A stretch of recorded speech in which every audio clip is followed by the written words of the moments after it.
ఆ, ఏంటి ఇక్కడ ఈ సమావేశం ఏంటి? పోలీసు వాళ్ళు ఉన్నారు. మరి పోలీసు వారు ఏర్పాటు చేసింది ఇది డ్రగ్ రహిత సమాజం కావాలని మహిళా మనులు సైకిల్పై దండయాత్ర చేస్తున్నారు డ్రగ్స్ నిర్మూలించడం కోసం. కమిషనర్ గారు సిపి గారు చెప్పారు.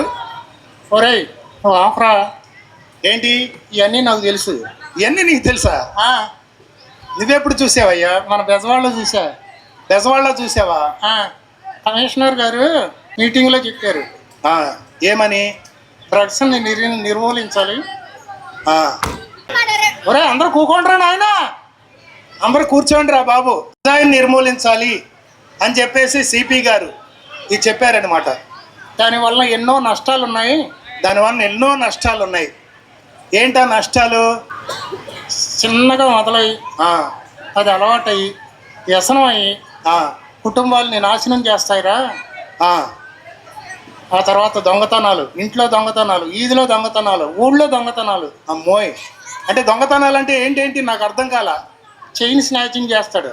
అంటే వెళుతూ ఉన్న వాళ్ళు ఆడవాళ్ళ మెడలో గొలుసు లాక్కిపోవడం అంటారు, అదే కదా? ఆ, నువ్వు చాలా తెలివైనోడే. సరే, అట్లాగే ఇంకా ఏంటున్నాయి? మోటార్ సైకిల్ దొంగతనాలు చేస్తారు. ఆ, ఇవన్నీ దొంగతనాలు చేసి డబ్బులు సంపాదించి దేనికోసం? ఇంక దేనికి?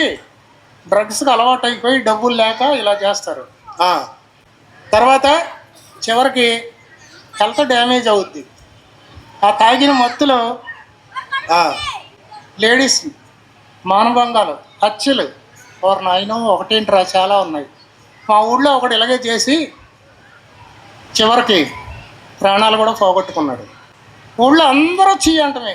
ఎంతో భవిష్యత్తు ఉన్నది పాపం. అలాంటి వీళ్ళు ఎట్లాంటి పిల్లలు ఉన్నారు, వీళ్ళందరూ ఎంతో కష్టపడి చదివి మంచి వృద్ధిలోకి వస్తారు, మమ్మల్ని రేపొద్దుట భవిష్యత్తులో ముసలితనంలో ఆసరాగా ఉంటారని తల్లిదండ్రులు ఎంతో ఆశపడతారు పాపం. అట్లాంటి వాళ్ళని పొరపాటున తెలియక వాళ్ళ ఆ డ్రగ్స్ అమ్మేవి, గంజాయి అమ్మే వాళ్ళ ఉచ్చులో పడి వాళ్ళ జీవితాలు నాశనం చేసుకుంటారని, ఇట్లా చేసుకోవద్దని ఆ సిపి గారు చెప్పారు. మన సిపి గారు రాజశేఖరరావు గారు చెప్పారు.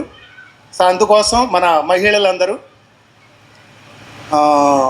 ఈ దండయాత్ర డ్రగ్స్పై చేస్తున్నారు. చాలా చాలా సంతోషం.